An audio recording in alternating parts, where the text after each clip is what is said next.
Hi, Justin! Yes, hello. Good Hi, evening. love. Good evening sa'yo, love. Sige, kausapin mo na ako, mahal. Anong may paglilingkod ko sa'yo at napatawag po sa usapang LDR? About dun sa love life nga na meron ako, actually, ano na siya, bali, tapos na siya for a few months pa lang naman yung nakakalipas. Okay. And LDR nga yung situation namin for about just almost 3 years. Mm-hmm. And ano lang, nag-question lang ako if, kasi ako yung tumapos kasi nga may something na hindi maganda eh. Ano yung something na yun, Justin? Nag Nalaman ko kasi na before pa lang niya ako sagutin way back 2016 is sa ano ko lang din siya nakilala, Reto, and through chat kami nagko-conversation nung una. Mm. Then again, niligawan ko siya pag-uwi ko, which is December 2016. Mm. And naging kami, niligawan ko siya ng mga about 1.5 months, something like. And then after, yun nga, yung sinagot niya ako through chat. Mm-hmm. Nagchat-chat pa rin naman. Sa chat niya ako sinagot, bali hindi niya ako sinagot personally. Pero nandyan ako sa Pilipinas noon. And then, yun nga, di totally may ano na, label na as girlfriend ko na siya. And few weeks, siguro mga 3 weeks ko na siyang girlfriend. May narinig akong balita na si girl may kasama, ganyan. Okay. Tapos yun nga, yung hindi binaliwala ako, okay lang, wala akong proof eh. Tapos, ayun, hanggang sa nahuli ko siya sa ano, bali mahirap i-explain yung pagkakahuli ko sa kanya. Bali nahuli ko siya doon sa phone niya. Sa phone niya mismo nahuli ko siya. Kasi nakipag-swap ako sa kanya ng phone, so pumayag siya. Ganun siya. Mm-hmm. Tapos yun, hanggang sa swap phone kasama yung SIM card, parang palit lang. Okay. As tumawag yung sinasabi nga. And yun, kinomfront ko siya. Then, confront ko sa kanya. Umamin siya. Hindi lang daw niya masabi. Kasi natatakot siya. So, ginawa ko, okay, sige, forgive. Tuloy yung relationship. Mm-hmm. And then, bumalik ulit ako sa trabaho, sa overseas. And, ayun, nagtagal ng 9 months yung kontrata ko. Pag uwi ko, di ganun pa rin. Okay, survive yung LDR. And then, after that bakasyon, siguro mga 3 months, okay naman yung pagkasama ganyan. Nakita naman niya sa akin yung pagbabago niya. Mm-hmm. And all of a sudden, nagkaroon ako ng problema kasi may nakilala din akong girl, which is parang ano lang naman eh, parang, ewan ko, something na nagustuhan ko lang. Tapos hanggang sa nalaman din niya, siguro mga weeks ko din na ine-entertain yung babae. Tapos nalaman din niya. So, yun, gusto niya umiwalay, ganyan, bakit ko daw ginawa ganyan. Mm. And, siyempre ako, natawan ako, ba't ko nga ginawa yun. So, gumawa ako ng way para maayos. So, siguro naayos ko siya almost 1 month ko siyang sinusuyo, ganyan. Mm-hmm. And then after nun, nagkaayos kami. But, wrong thing sa nangyaring yun is, naging under ako, honestly. Naging under ako dun sa sitwasyon na yun na parang ang ginagawa ko dun sa relasyon, kailangan kong maging sumunod sa kanya para hindi siya mawala, which is napakapangit na napansin ko na pag once na gumawa ng isang pagkakamali, wala na.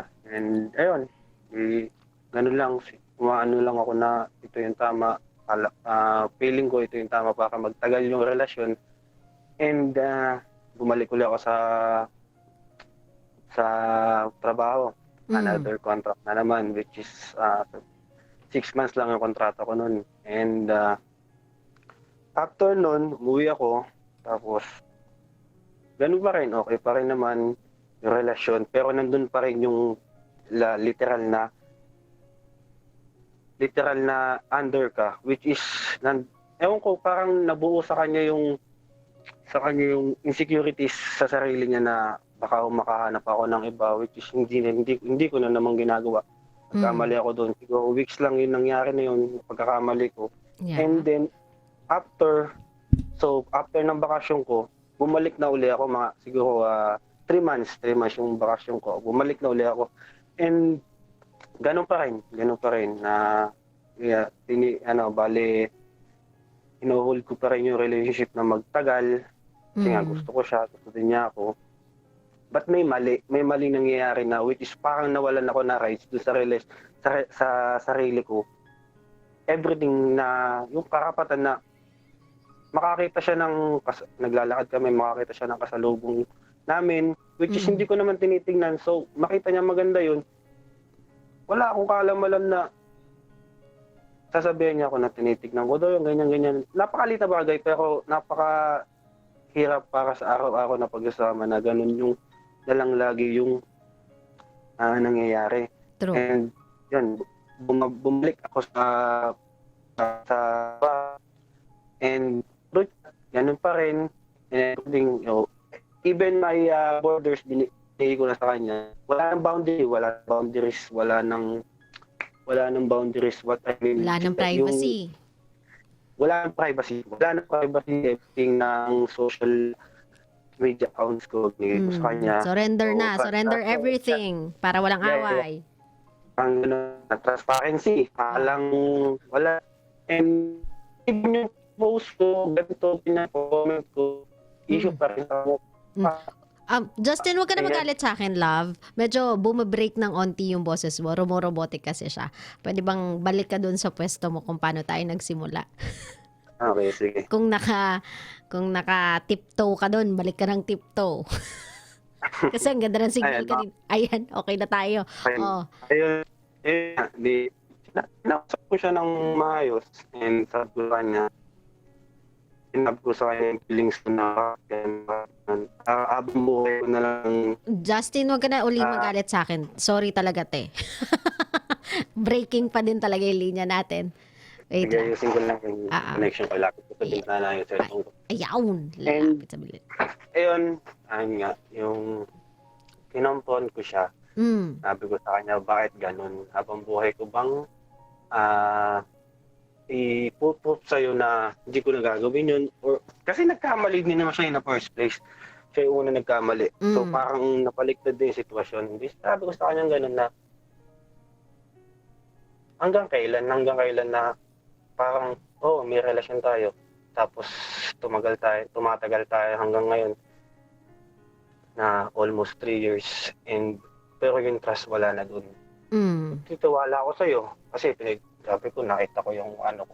Pero ikaw, hindi mo nakita yung good deeds na ginagawa ko after nung pagkakamali kong yun.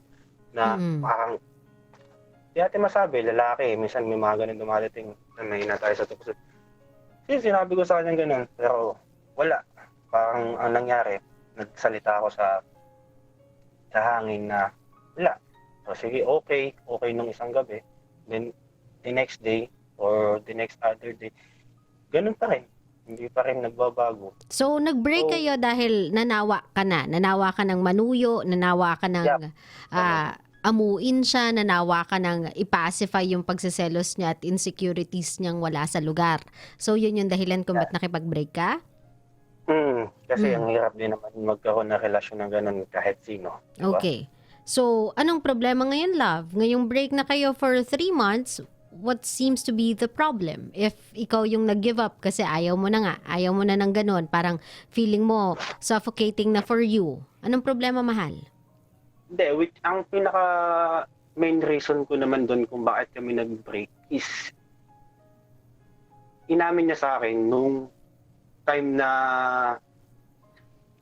yung time na sinagot niya ako through chat is hindi siya. Yun yung pinakamasakit doon, kaya talagang sabi ko, grabe, nagawa mo sa akin yun. Hindi siya, at as in, guy pala yung kausap ko that day. Mm. Ganon kabigat yun, na hindi ko nalaman yun for for for almost 3 years na kami, na hindi pala siya yung literal na sumagot sa akin. Okay. Na, ayun, sabi ko sa sarili ko, nagago ako. Mm. So, I decided na tinto ko na kasi wala eh. Oo. So, anong problema ngayon, mahal? Kung kumbaga, nalaman mo na yung all the negativities about your relationship, you decided to call it quits. Sabi mo, ayaw mo na nga. Hindi na to maganda even for you.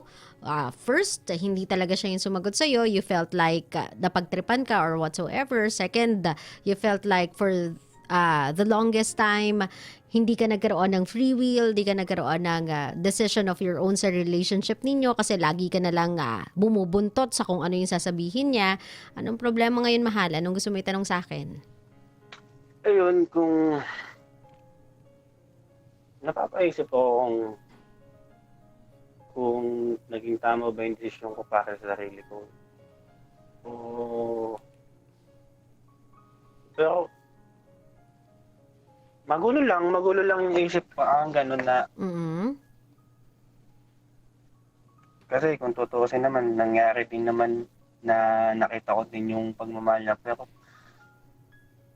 magulo lang yung isip ko kung naging tama ba yung desisyon ko, kasi na siya, umakasa pa rin siya na babalik ako, pero ako gusto kong ma-firm yung desisyon ko na hindi na talaga. Kasi Okay. So, is she doing anything? May ginagawa ba siya to get you back or to bring you back to her? Meron ba siyang ginagawang effort? Meron. So, ang ginawa ko, tinigil yung connection namin sa isa't isa. As in black. Okay, blinak mo siya. Nung una, natawag pa sa akin, ganyan, tanong niya kung ano, kumukunik na yung pinsan niya. Nagiging robotic ka ulit, Justin, ha? Tinatanong ako ng pinsan niya kung decided na ba daw talaga ako doon sa nag-decision ko. Yun, gusto ko lang ma-firm yung decision ko. Gusto ko lang magkaroon ng some advices para makatulong ko ano yung pwede kong maging tamang desisyon na never kong pagsisisihan. Okay. Love, ganito, no? Unang-una, i-clear mo muna sa sarili mo. I-assess mo yung relationship ninyo, not based on how you guys started, but how you guys went. Kumbaga, i-base mo yung judgment mo tungkol sa relationship ninyo, sa kung paano nag-transpire yung relationship mo. I get it. Nagsimula kayo not in a good light. It was all a trip in her side na later mo na lang nalaman, and I do understand what you felt. Siguro naging impulsive lang yung decision of breakup, but then again, I do understand as to bakit ka nag-react ng ganun, kasi nga naman it's not funny to hear, or it's not funny to know na kaya lang kayo naging on was because before napagtripan ka. And it's something na dahil nga feeling ko masculine ka, Justin, guy na guy ang datingan mo, and ego is a big thing for you. I think that hit your ego to the core. Feeling ko natapakan yun yung pagkalalaki mo to the core. So, nagigets ko. Valid yung rason mo as to why you got impulsive, or valid yung reason mo as to why ka nagalit. Pero i-assess mo yung relationship nyo, how it went. How you felt nung naging girlfriend mo na siya finally.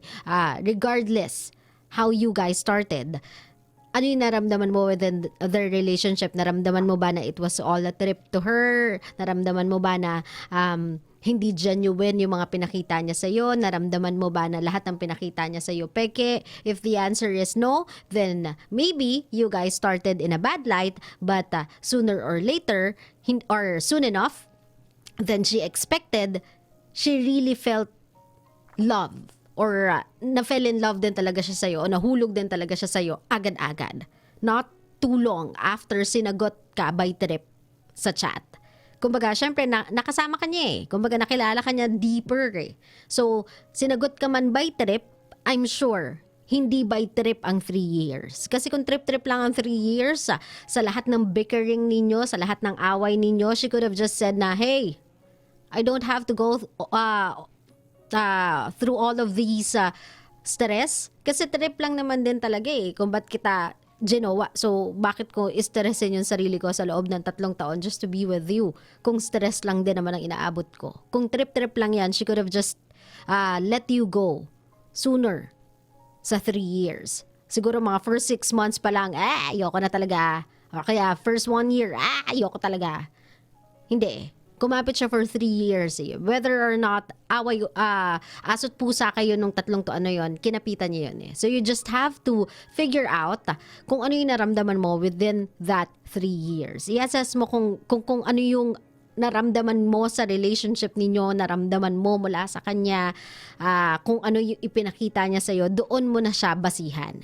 And then, itong ugali niya na naging dominating after getting the upper hand because of your, sabihin na natin, short stint ng mistake of cheating. Yung short stint mo na yon, yung short-lived cheating mo na yon na naging upper hand niya in order to dominate you in every single decision, this is something that you should talk about kapag naisipan mo nang makipag-usap sa kanya ng maayos. Kasi Justin, feeling ko, there's a lot of issues na unclear sa inyo eh. There are certain things na hindi nyo na-forward sa isa't isa, na hindi nyo nasabi sa isa't isa. You seem like a reasonable guy, Justin. Sa totoo lang, you seem like a smart guy. And you just have to use it to your advantage. Pwede mo namang sabihin sa kanya na hindi ko na-appreciate yon, na sinabi mo pa talaga sa akin na trip-trip lang at ang sumagot sa akin, lalaki, I don't know if you are trying to be funny but I did not find it funny. Because sobrang na-hurt nun yung ego ko. Plus, after everything I did para ligawan ka ng as a lalaki, as me, I think I deserve more than that. Pero siguro nga, it's not how we started, but how we actually went on after that. Kung ano yung naging relasyon natin for 3 years. And upon reassessment, I think naman na we've managed na i-handle yung relationship natin genuinely. I think naramdaman ko naman within this 3 years na nagkasama tayo na genuine naman talaga yung nararamdaman mo sa akin, and I'd like to give you the benefit of the doubt. Gusto ko tang bigyan ng credit doon. Kasi kahit papano, Justin, sa 3 years na yon, I do not believe na sa 3 years na yon, hindi mo naramdamang minahal ka. I do not believe na sa 3 years na yon, hindi mo naramdamang inalagaan ka. Inasikaso ka. The fact na nagkaroon siya ng insecurities dahil feeling niya hindi siya yung best girl for you and makakahanap ka ng other girl na pwede mong ipalit sa kanya. The fact na naramdaman niya yon, it's a valid, sabihin na natin, it's a valid reason or it's a valid excuse na, oo nga naman no. Hindi naman siya magiging insecure ng ganyan kung trip-trip lang talaga yung 3 years. Kaya lang na insecure siya, ibig sabihin, concerned siya sa well-being niya because he wants to be or she wanted to be the best for you. So, feeling ko, you just have to use your smart trait to your advantage. I-forward mo sa kanya all the things that's needed to be discussed sa relationship ninyo. Though hindi na natin mabubura kung paano kayo nagsimula or kung paano kanya sinagot, hindi na natin yun mapapalitan. Siguro doon na lang tayo mag-concentrate sa kung paano kayo naging kayo. Kung ano yung naging sitwasyon nyo no mga moments na kayo. Ang pinaka-issue nyo lang naman talaga is trust issues sa isa't isa eh. You have a trust issue sa kanya, meron din siyang trust issue sa'yo. At ang manner nyo of solving your trust issues is surrendering all your social media platforms and passwords and cell phones to each other, which doesn't guarantee na hindi magloloko ang isa. Kasi yan yung pinaka-immature way of proving your loyalty and faithfulness to someone. Yung pag-surrender mo ng privacy mo sa kanya. Yun ang pinaka-petty and pinaka-immature way of showing the person na I trust you, I love you, and I'm faithful to you. Hindi yan yung paraan. Ang paraan ng pagpapakita ng loyalty at faithfulness sa isa't isa ay yung confidence and feeling of security na even if hindi ko tignan yung Facebook mo, even if hindi ko i-check yung cellphone mo, even if hindi tayo magpalit ng SIM card, I am confident enough that you are loyal to me as I am to you. Kasi yung loyalty and faithfulness, ang foundation niyan ay trust, tiwala. At hindi yan masosolve ng exchanging of privacy. Huwag ganon. Kasi kapag binigay niyo yung privacy niyo to someone, binibigyan niyo siya ng lisensyang mag-react sa mga bagay na baka hindi niya maintindihan. And it will cause you even more trouble. Had it been ang ginawa ninyo ay may nag-chat sa'yo, Justin, hindi mo kilala, it's a random girl, and she said, "Hey Justin, ang pogi mo, I want to be with you." Had it been ang ginawa mo, ipinakita mo yan sa jowa mo, screenshot mo, sinend mo sa kanya, sabihin mo sa kanya, "Oy, tignan mo to, parang tanga. Uy, tignan mo to, tsaka ni ate, oh. Lasya." Di napagtawanan nyo pa. You could have dealt with it in a mature way, wherein you laugh about those people na willing sirain yung relationship ninyo because they are insecure about the relationship you have. Na indestructible kayong dalawa.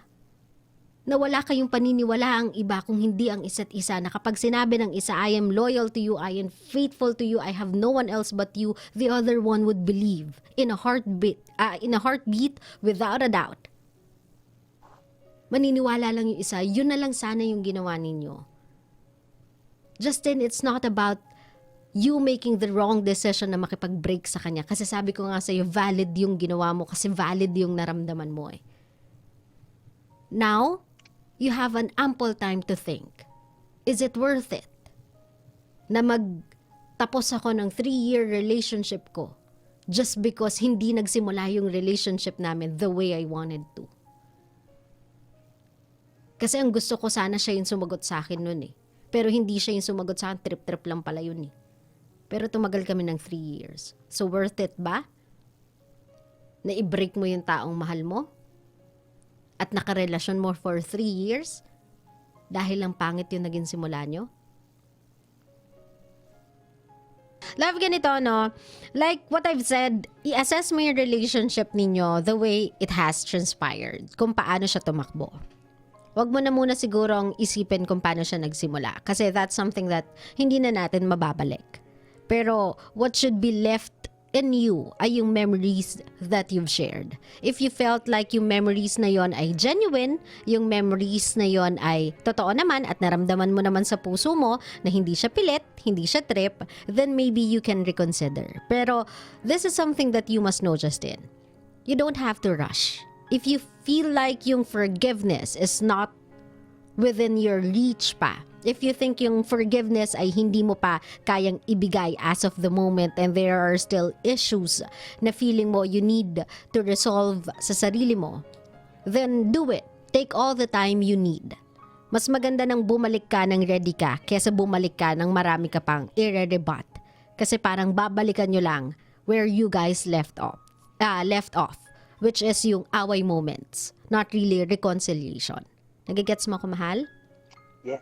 Yan. Kung meron kang gustong sabihin dito sa girl na to, sabihin man natin na you guys ay parang asot pusa. But I'm sure, Justin, you won't ask me these questions and you won't even ask me if tama yung naging decision mo if you don't love the girl. I bet my hand on it that you still do love the girl. So, kung meron kang gustong sabihin sa kanya, Justin, anong gusto mong sabihin sa kanya? Sabihin. Mm-hmm. Magulo. At sa puntong to, maguling. Kasi emotions ko is naghahalo talaga yung galit. Mm-hmm. Over, honestly, meron yung feelings pero gusto ko malinaw if nanghihinayang lang ba ako or what. Kasi napakagulo. Kasi galit ako eh. And gusto ko lang malinawan ako if Nanghihinayang nga lang ako kung mahal ko ba siya. Napakahirap i-desisyon na sa sarili. Oo, love. Kaya ako Kaya naging- ngayon sinasabi ko sa'yo, you don't have to make that decision yet. All I'm asking is for you to look back. Hindi ko nga tinatanggal yung validity ng galit mo dahil feeling mo nga na pagtripan ka. Kaya nga inuulit-ulit ko sa'yo regardless of how you guys started, how do you feel? Or ano yung naramdaman mo nung nasa relasyon ka? Na feel mo bang napagtripan ka? Or dala na lang to dahil nagalit ka din dun sa part na feeling mo na under ka for 2 years? For 2 years, parang feeling mo hindi ka nagkaroon ng decision and right now you are just, I don't know. Is this a form of revenge or pinapatagal mo lang yung agony niya para this time around siya naman yung humahabol-habol, siya naman yung bumawi? Kasi if gantihan yung gusto nyong dalawa, it's never gonna end. If ipangingibabaw ninyo yung galit nyo over sa isa't isa, yung mga pride ninyo over what you actually feel, yung ego ninyo over at what have transpired in your relationship and what you guys had been through, then wala talaga mangyayaring reconciliation sa inyo. Kasi sa totoo lang, if both of you guys started ng iba yung sumagot sa'yo, pwede naman yun bawiin Kung hindi niya talaga naramdaman, kung hindi talaga niya gusto, kung ayaw niya talaga yung desisyon, she could have just said na ayoko. Joke lang. Hindi ako yung sumagot sa'yo. Yung pinsan ko yon, yung kapatid ko yon, yung ibang lalaki yon, ng trip lang. Mga barkada kami, magkakasama nung gabing yon. Napagtripan nila yung cellphone ko dahil nakita ka, ayan, nireplyan ka. She could have done that, but she did not. Ayun, gaya ng ano mo sa akin, kung ano yung gusto kong sabihin sa kanya, is ito lang. Gusto kong sabihin is,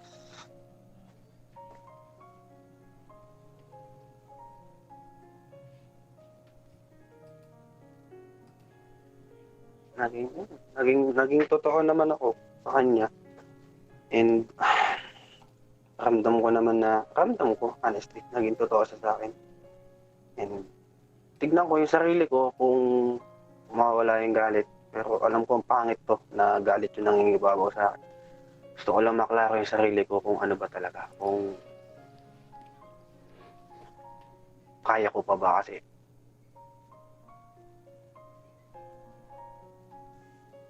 Gusto ko lang din maging fair kasi wala.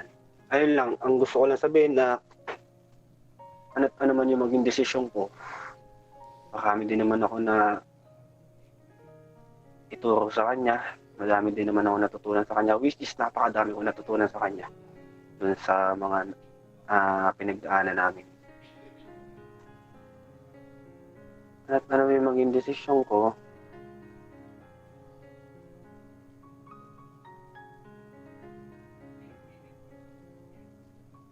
I'll make sure na hindi ko pagsisisihan yun. Yun lang.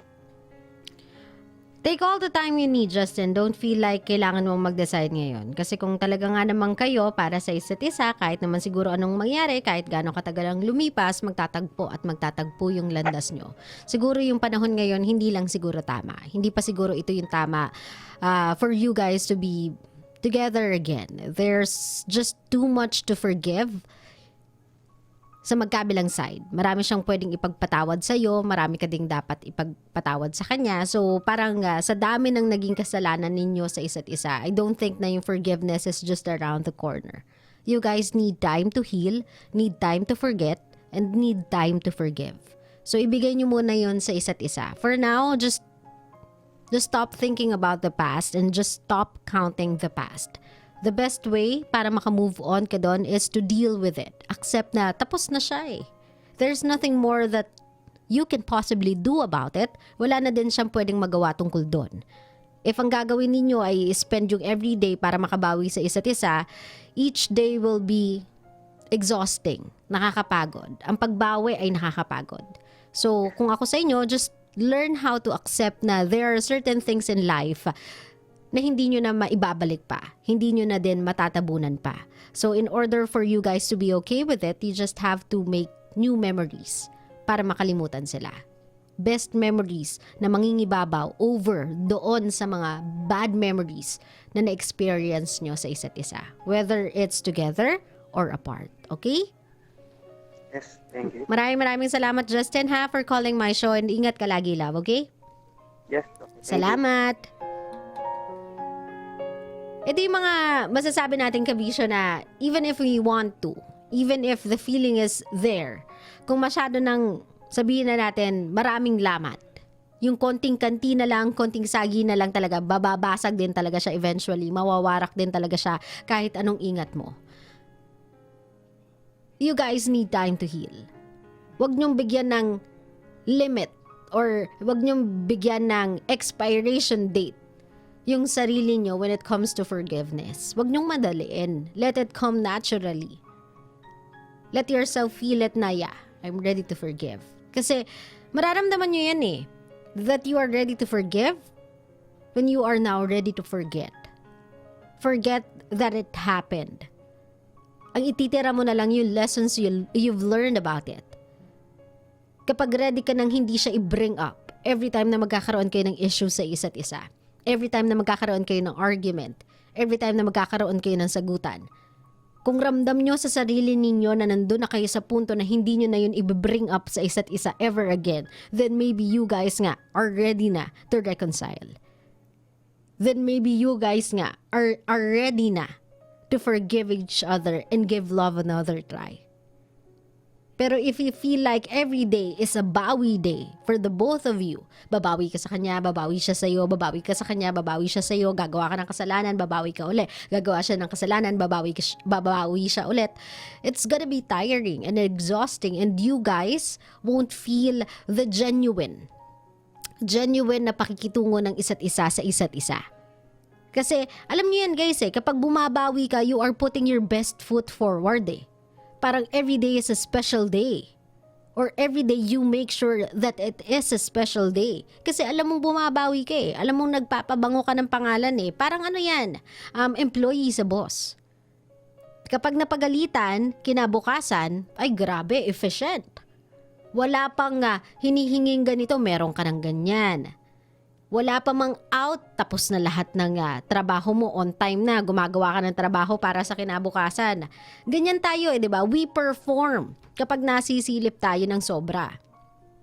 Ganun din sa relationship. When you know that you were given another chance or you were given, sabihin na natin, forgiveness. Forgiveness was handed to you by someone. Bumabawi ka And it's your best foot forward. So, isipin mo na lang, kung everyday nyong gagawin to, yung best foot forward every single day, it's gonna be tiring. Diba? Parang hindi ko na napapakita sa'yo kung sino talaga ako. Yung quirks ko, yung flaws ko, hindi pwedeng lumabas. Yung mga shortcomings ko, hindi ko pwedeng maipakita sa'yo kasi I don't think you'll ever be forgiving. And I don't think it's the perfect time for you to actually see it. But when will be the perfect time to show it to you that I am also human? And this is part of who I am. Yung flaws ko, yung shortcomings ko, yung quirks ko ay part of who I am. And in order for you to love the best of me, you must also be ready to love the worst in me. You guys will never see that. You guys will never reach that. If every day will be a bawi day.